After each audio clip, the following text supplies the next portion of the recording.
recording. Okay, all right, resume recording. So we're going to take a look at these festivals.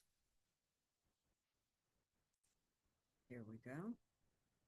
All right, and we're going to take them in the order they would begin if we were looking at them today. So December 25th, our Christmas day, a celebration called Hanukkah takes place. That's the Festival of Lights. So we're going to start with that. And then on March 13th, something called Purim, which is a celebration of the book of Esther. And we'll talk about that. So that's kind of a fun one. Then April 12th through 20 is Passover. Remember, we did a Passover here about 18 months ago. Then June 1 through 3, Shavuot, also called the Festival of Weeks. We know it as Pentecost. So right after Passover comes Pentecost. And so we'll talk about the Jewish setting for Pentecost. And then from September on, it's called the High Holy Days in Judaism. So Rosh Hashanah, the head of the year, the New Year festival, September 22nd, that starts the New Year in the Jewish calendar. And we'll learn that their calendar is different than our calendar. October 1 and 2, Yom Kippur, or the Day of Atonement. Then October 6 through 13, Sukkoth, or booths, or tabernacles. So it's the Feast of Tabernacles. I think that's the name we most associate it with. And then October 14 and 15 is Simchat Torah, rejoicing in the Torah. And that marks the beginning of a new liturgical year, if you will, in Judaism. So like we start our liturgical calendar over on Simchat Torah, they circle back and start reading just the Torah, Genesis through Deuteronomy, and they have set readings each week. And that's when that whole reading cycle starts over again. So we're going to go through these and just kind of hopefully have a bit of fun with them. But before we do that, Sir has a few more words. Well, you can just click and I'll sit. Okay, all right. So you need to move on. Oh, sorry. What? And let me move this stuff out of the way. Hang on. Get these out of the way. Put your eyes on. Come on. What are you trying to get it to do? I'm trying to get it to move over so we can, there we go. Okay, move Okay. very much. There we go. Okay, so you may remember when last we met and talked about this, the history of Israel, Israel's history and all that kind of thing. I took us up to 539 when Cyrus the Great of Persia comes into Babylonia, defeats the Babylonian Empire and sets up his own empire there. And because this basically liberated the Jews, because Cyrus said that these folk could go back to their own part of the country if they wanted to, which is still part of Cyrus's empire, as you can see on the map there, then they were free to go if they wanted to.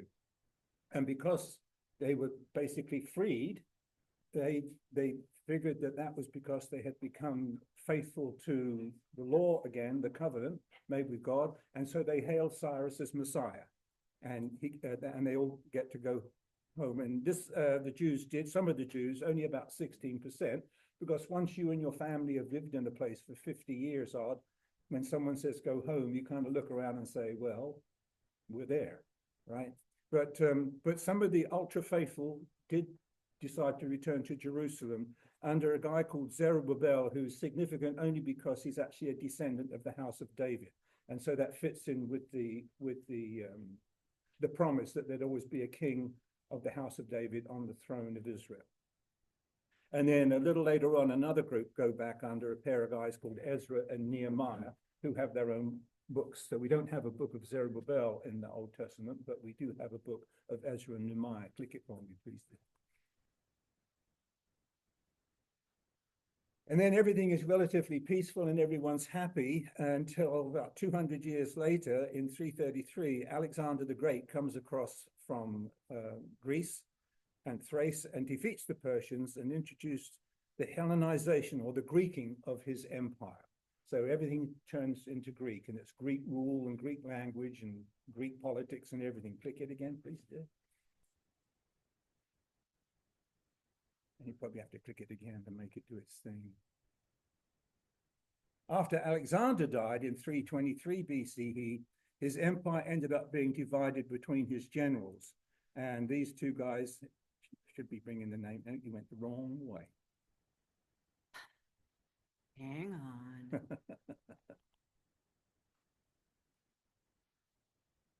Again. And just keep clicking till you get the bottom. Okay, so two generals are called Seleucus and Ptolemy. I didn't rehearse this. And Ptolemy got Egypt. This former general of Alexander the Great, Ptolemy got Egypt, and he set up the Ptolemaic rule, of which Cleopatra, I know some of you are familiar with the name, Queen Cleopatra was a Ptolemy. She was part of that family. And Seleucus got the Persian realm, which would be modern Iraq and Iran. And the land of Israel was kind of between these two countries. And so both of them fought like heck over it for the longest time, until finally Seleucus wins and he takes the country. Yeah, that whole area, constantly a bone of contention between other major powers.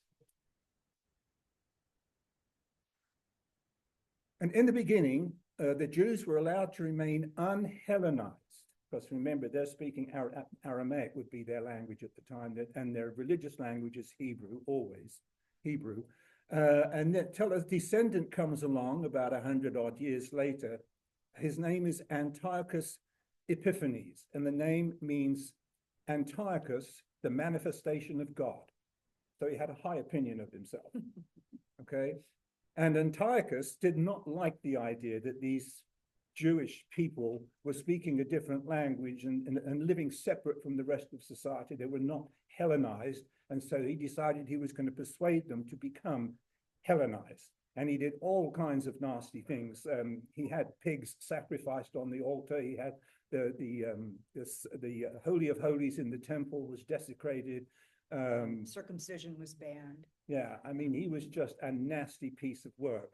And eventually the Jews had had enough, and there was an uprising against him led by a guy called Judas Maccabeus, which was successful. Strange that this small group of people were able to overcome this sort of emperor kind of guy and all his armies.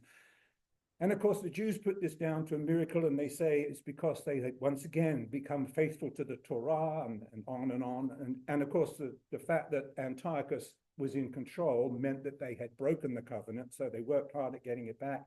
And proof that they were back in favor with God was that they were able to beat Judas Maccabeus. But Judas Maccabeus actually was very busy elsewhere, taking care of an invasion by the Romans from the northwest and the Parthians in the northeast.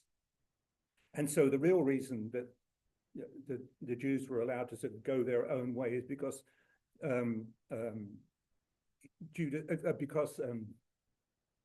Antiochus was very busy elsewhere.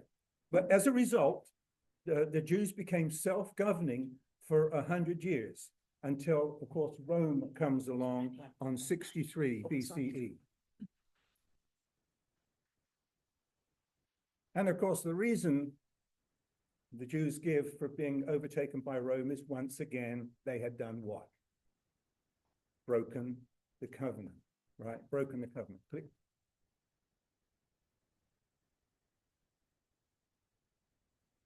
But because they had been emboldened by a history of successes against Antiochus, Jews rose up against Rome in the period 66 to 73. So this is after the time of Jesus. Yes.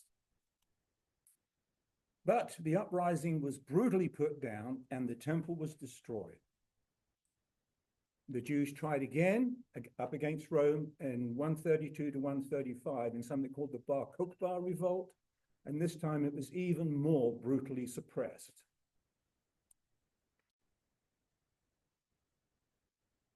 "580,000 Jews were killed, 50 fortified towns and 985 villages were leveled to the ground. Hadrian, who was the emperor at the time, attempted to root out Judaism as the cause of continuous rebellions." And you've heard of Hadrian's Wall in Northern between England and Scotland. That's the Hadrian. Right. He prohibited Torah law. He prohibited the use of the Hebrew calendar. He executed Judaic scholars. The sacred scroll was ceremonially burned on the Temple Mount. And at a former temple sanctuary, he installed two statues, one of Jupiter and another of himself. So this is the total desecration, his attempted total destruction of Judaism. To erase any memory of Judea or ancient Israel, Hadrian wiped the name off the map, replaced it with the words or the name Syria Palestina, after the Philistines, who'd been the perennial enemies of the Jews, and he forbade the use of the terms such as Judea and Israel. He re-established Jerusalem, but now as the Roman pagan city or polis of Aelia Capitolina, and Jews were forbidden to enter except on the day of Tisha B'Av, a fast day commemorating destruction of the first temple, which Nancy will be talking about when she talks about festivals. And click again. Many Jews fled from Jerusalem and the surrounding countryside after the first uprising, and even more did so after the second. Some went back to Babylonia because they had family historically back there.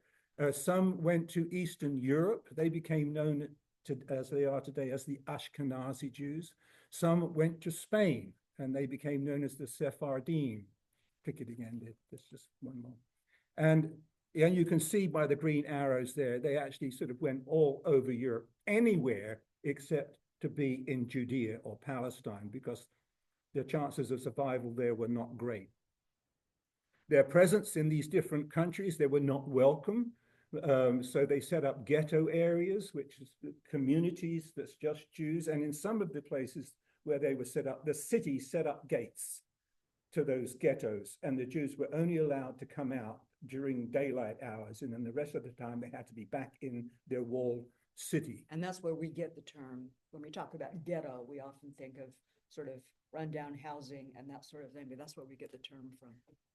And ultimately, there was a huge outcry by Christianity against Judaism, because the Christians called the Jews Christ killers, because they blamed the Jews for the death of Christ, completely overlooking the fact that it was God's will that it should happen that way. But they figured that continual retribution is the order of the day. And so some Jews were expelled from different countries. For example, in 1492, when Columbus was busy sailing the ocean blue, Ferdinand and Isabella, the king and queen of Spain, had just successfully with their armies defeated the Moors, which is the Muslims which had occupied Spain for several hundred years. And at the same time, they figured while they were sweeping people out of the country, they'd sweep out the Jews as well. So that was in 1492. Persecution most familiar to us is this one called the Holocaust in Germany, which was from 1933 to 1945, which killed some 6 million Jews. And all the way through the Middle Ages, from the 11th century up to the 17th century or thereabout, Jews, were persecuted, tolerated because they were really good with money. They were really good with cutting diamonds. They didn't really seem to pose too much of a threat, but Christians would uprise every once in a while, and they would just sweep them away. So I think it's safe to say that Jews have been the most culturally oppressed and persecuted people in the history of humankind. Think Fiddler on the Roof. Yeah. I think. Is that it? There we go. There we go. Let me move us over again and get out of the way. And that should go away in a minute. Okay, so today we're going to take a look at Hanukkah, which is called the Festival of Lights. It's my coffee. I drink mine straight. He doctors it like crazy. Okay, how do I get rid of this? No, back. Try to get rid of that band at the top. I'll see if it goes away. I think it does, yeah. Okay. So this year, the beginning of Hanukkah is sundown on our Christmas Day, December 25, and it will run through January 2nd and last for 8 days. And it's the Jewish month is Kislev, and it's the 25th of Kislev, but it doesn't always fall on our Christmas Day because the calendars are different. The Jews follow a lunar calendar, We follow, The Julian, no, the Gregorian. the Gregorian. Gregorian calendar. So in Jewish life, this year is 5784 in Jewish life.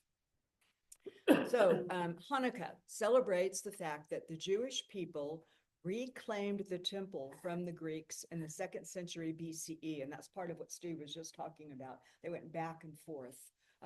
Who's going to control all this?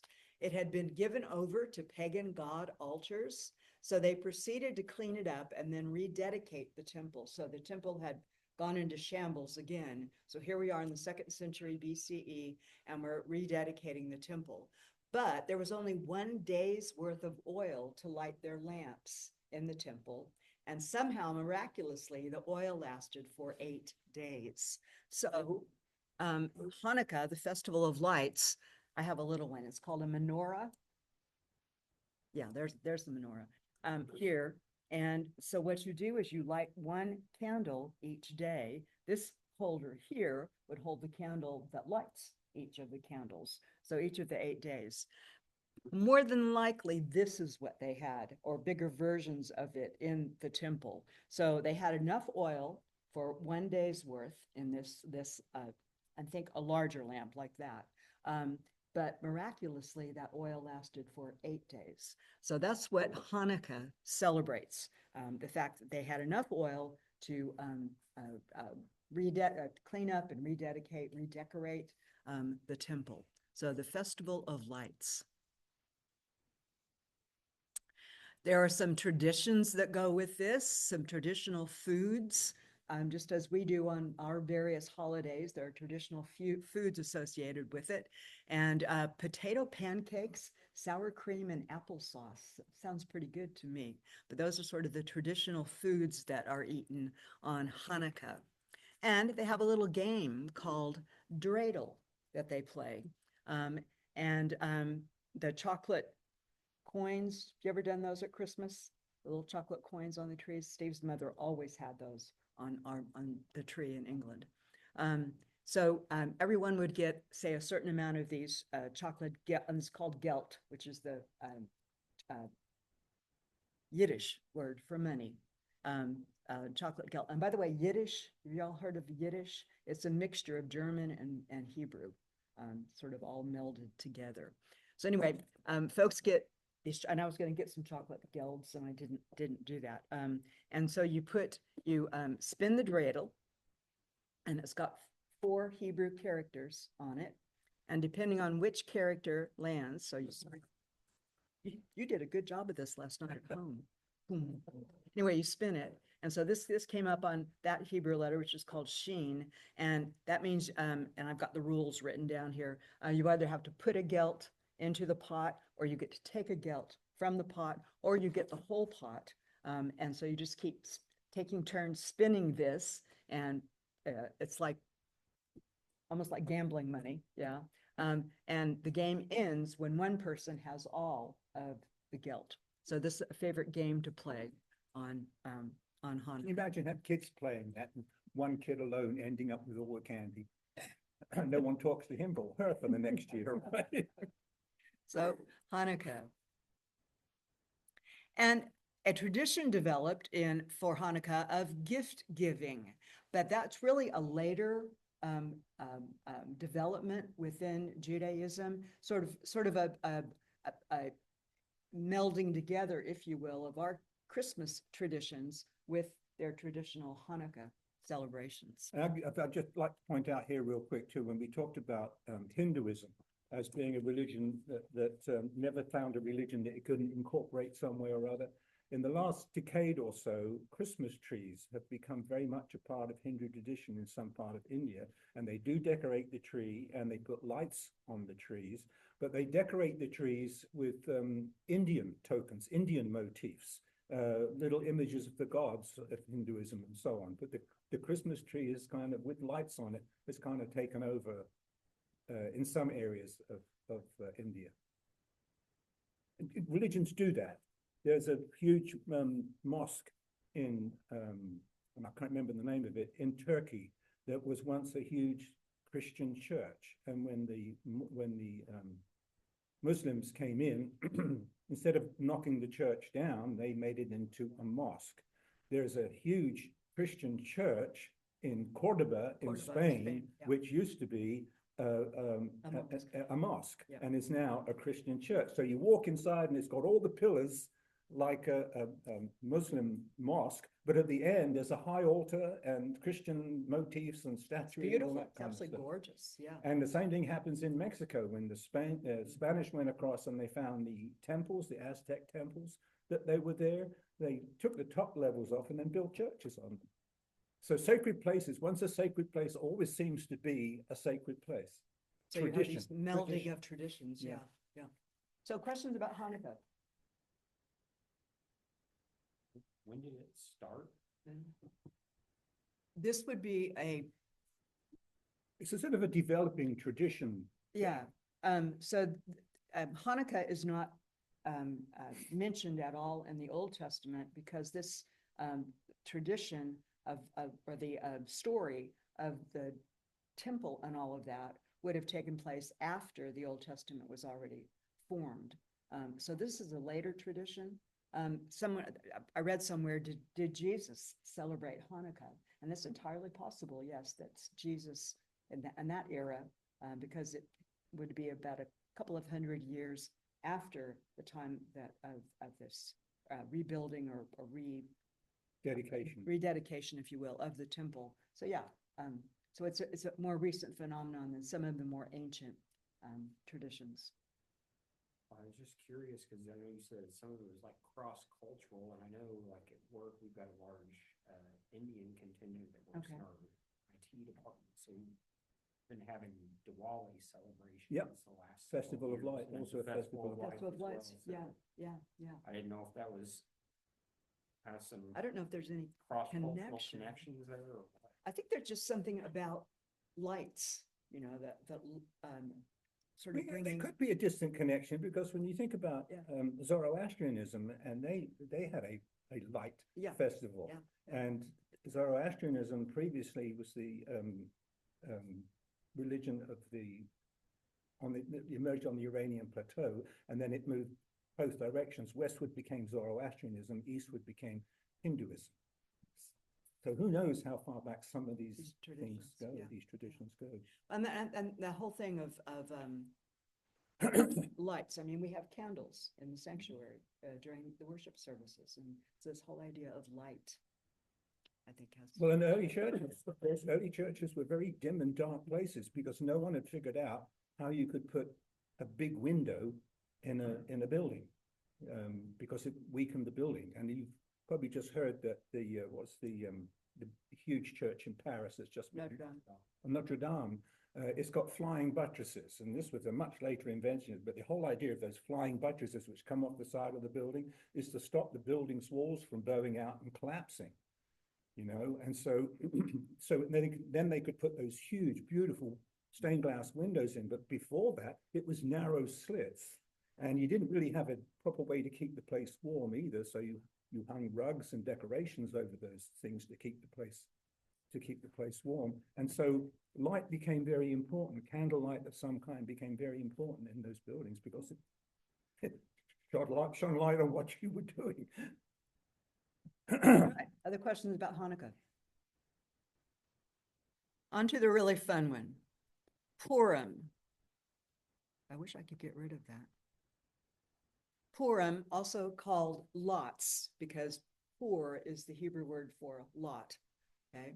A celebration of the Book of Esther, and this will take place March 13 and 14 of this coming year. So recall that when the Israelites were allowed to return to Jerusalem under the Persian rule, many decided to stay in Babylon. Remember, Steve just talked about that. Esther and Mordecai were two of them.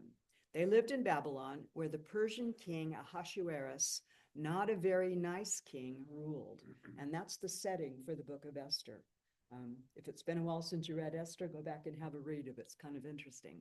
At that time, Haman, who was an official of the Persian king, full of his own self-importance, demands that everyone in the empire bow to him. Mordecai refuses, and Haman determines to have all of the Jews in the empire killed. So here's another case of the persecution of the Jews. And that's sort of the setting then, if you will, for the book of Esther. He cast lots to determine what day that would be. So that's where we get the name of the celebration itself, Purim or lots. Yay, go away. No, go away. Thank There you. we go. Okay. Mordecai hears of the plot that Haman has constructed to annihilate the Jews and conspires with Esther. And the book isn't quite clear what the relationship between Mordecai. Some think that he was her uncle. Others think he was a distant cousin, but somehow these two are related. So Mordecai and Esther. Esther goes into the palace. She is chosen to be the next queen and reveals the plot of Haman to the king, and then also reveals herself as a Jew. The decree is canceled and Haman is executed. So the book celebrates the fact that Esther and Mordecai saved the Jewish people from annihilation once again. Another one of those Messiah figures. Yeah. Therefore, and so the book of Esther actually tells us what Purim is all about. So Esther chapter 9. Therefore, these days are called Purim from the word pur, which means lot. The Jews established and accepted as a custom for themselves and their descendants and all who joined them that without fail they would continue to observe these 2 days every year, as it was written and at the time appointed. These days should be remembered and kept throughout every generation, in every family, province, and city. And these days of Purim shall never fall into disuse among the Jews, nor should the commemoration of these days cease among their descendants. So a clear decree in the book of Esther for the celebrating of Purim. So Purim is a joyous holiday, rather a carnival atmosphere.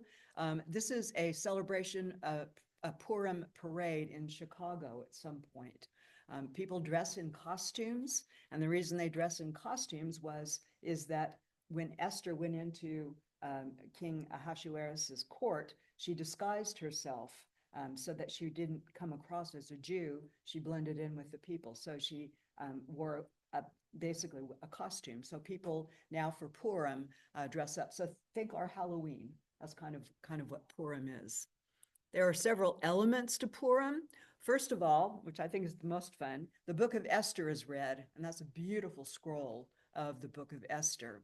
So that you read the whole book, and every time you come to the name Haman, you either boo or hiss or spin something called Rager that makes this, you see the little, It's a clacking noise. yeah, the little clacking noise. And that does say Purim Samach. So celebration of Purim or rejoicing in Purim. You read the book, and the idea is to totally drown out the name of Haman because he needs to be annihilated from the whole memory of this thing.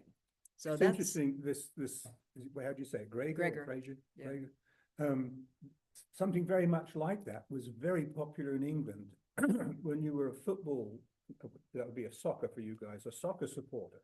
And all the soccer supporters would take these things, and when their side did something good, they would stand up, would spin these things around, and the other side they do it when their side did something good. And I'm just now realizing this is probably exactly where they got it from. You know, Could very well it's be. an easy way to make a lot of noise, and you don't have to shout. So that's one element. You read the book of Esther. The second is you are to give money, coins, to at least two poor people. So you're not just being concerned with yourself, but with others as well. And prepare a food basket of at least 2 different kinds of food for 2 families in need.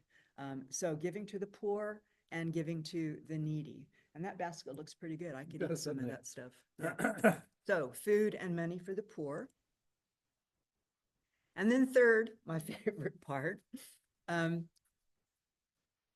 Purim is a joyous celebration and involves a lot of intoxicating liquids. And the favorite is wine. And the tradition is that you are to drink enough wine on Purim so that you cannot tell the difference between Mordecai and Haman. So basically, get yourself good and drunk for Purim. And another tradition are these triangular shaped pastries called either Haman's ear or Haman's hat.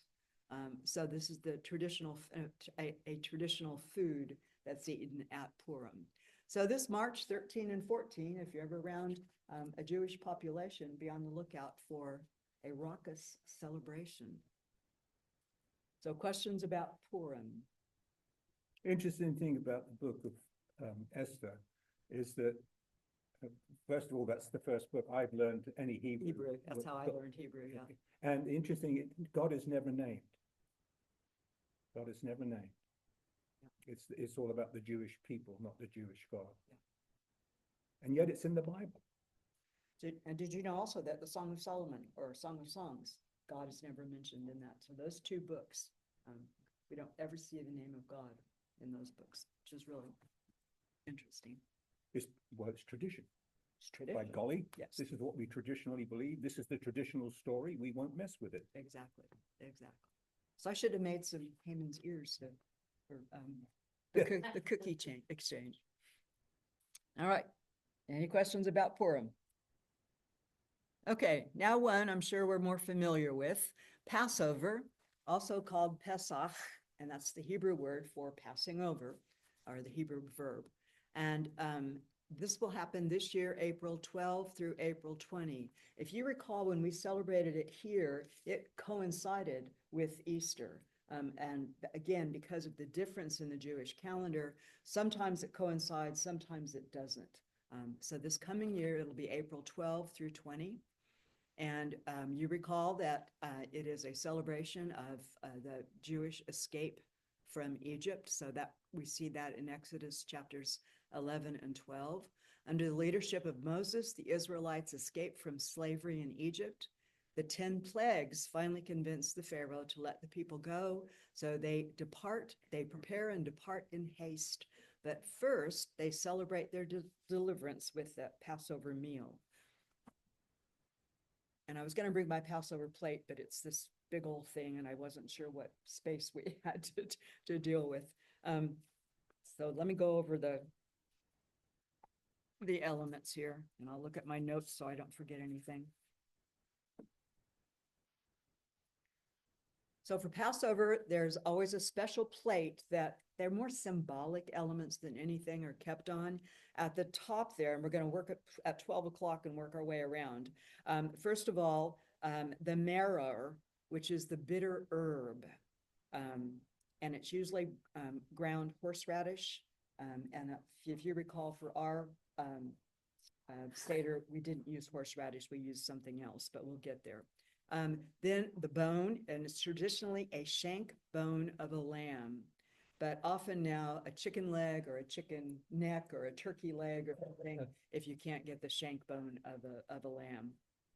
It's symbolic of the lamb that was slaughtered to provide the blood. Remember, they were to put the blood on the lintels and doorposts of their houses, and that way the angel of death passed over their particular houses. So it's symbolic of that sacrificed lamb that gave them the blood to put on their lintels and doorposts. Next around, that green, the karpas, it's usually a piece of parsley. It's a reminder of the coming spring, the promise of new life.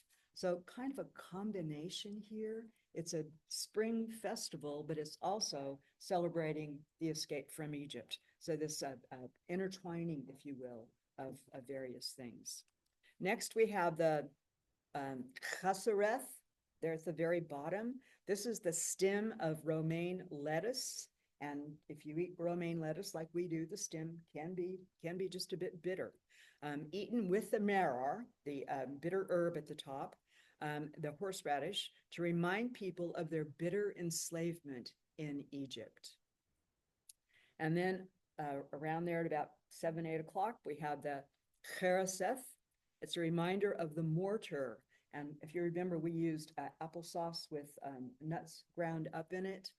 So the chereseth is a reminder of the mortar the Israelites used in their building projects for Pharaoh. So that's what we have there. Then we have the roasted egg there at 10 o'clock.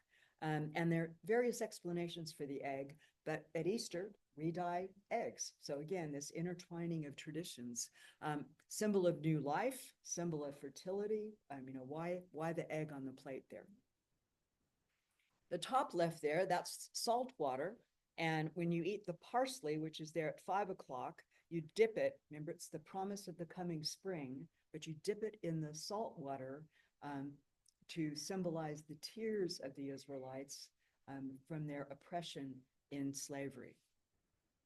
And then finally, the unleavened bread, the matzah bread. They prepare and depart in haste, and they didn't have time to allow their bread to leaven, so they ate unleavened bread. And it would not be crackers like that. It's probably just a flat bread and that sort of thing. And then, of course, you got lots of wine. That's all part and parcel of the Passover celebration. The lamb shank is supposed to be whole and intact. You're not supposed to break it for any reason. And that is reflected when the New Testament talks about Christ on the cross. The Romans used to, just to make sure someone on the cross was dead, after 2 or 3 days, they would go around and break their legs, or make sure that they died if they weren't already dead, because the only way to breathe when you're on the cross is to push up with your legs. There was a little piece on the cross that you could put your heel on, and you could push up and get a breath, push up and get a breath, and they break your legs so you can't breathe anymore, so you die. And it says right there in the text, this is to fulfill the prophecy, thou shalt not break his legs. So it's carried over into the New Testament. Any questions about the elements?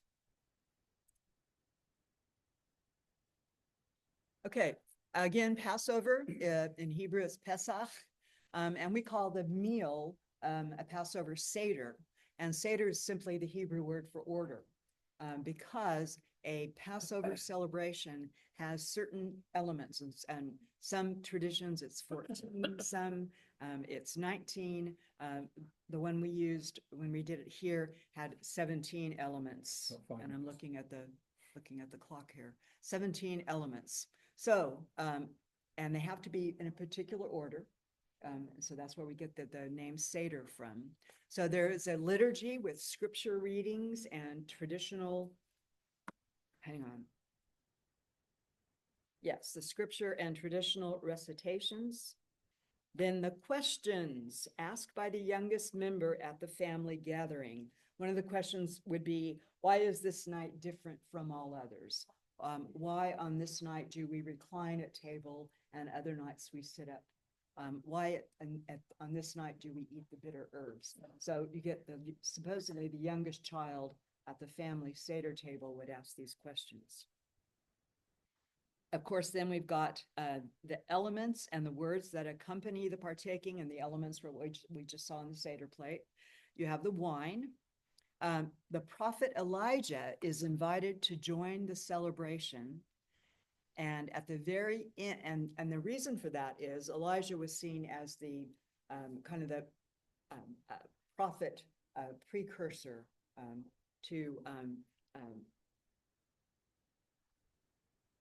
the liberation, if you will, of the Jews. Okay. And then if you all remember, last time we did this, the very end, we raised our glasses and said, next year in Jerusalem, because Passover is one of those celebrations that is best done at the temple and is in Jerusalem. So at least once in your lifetime, you're to celebrate Passover at the temple in Jerusalem. And I'm going to stop there. Yeah, And we will debrief or go into more detail on these particular portions or elements of the Passover Seder. Yeah, when we get to Islam, which is a little ways away just yet, we'll find that Muhammad adopted much of both Judaism and Christianity. Yeah. And Jerusalem, although many Muslims would deny it today, Jerusalem was the original home city as far as Muhammad was concerned. It was only later changed to Mecca. And so they too adopted this annual hope that next year will be in Jerusalem because that was the head city. So Muslims all over by the 6th and 7th century, no, 7th, 8th centuries were all over Europe, and they would have an annual festival which they concluded as well with next year in Jerusalem. And then it was decided that Mecca would be a much better place. And so there was a lot of rewriting done, which again, many Muslims will deny happened, but it's right there in their own holy scripture. So next year in Jerusalem. So we'll start next week by looking, taking these elements and sort of fleshing them out for Passover. And then we'll look at some of the other festivals and all that. So any questions or comments? All right. I'm going to stop share and I'm going to You have to end recording.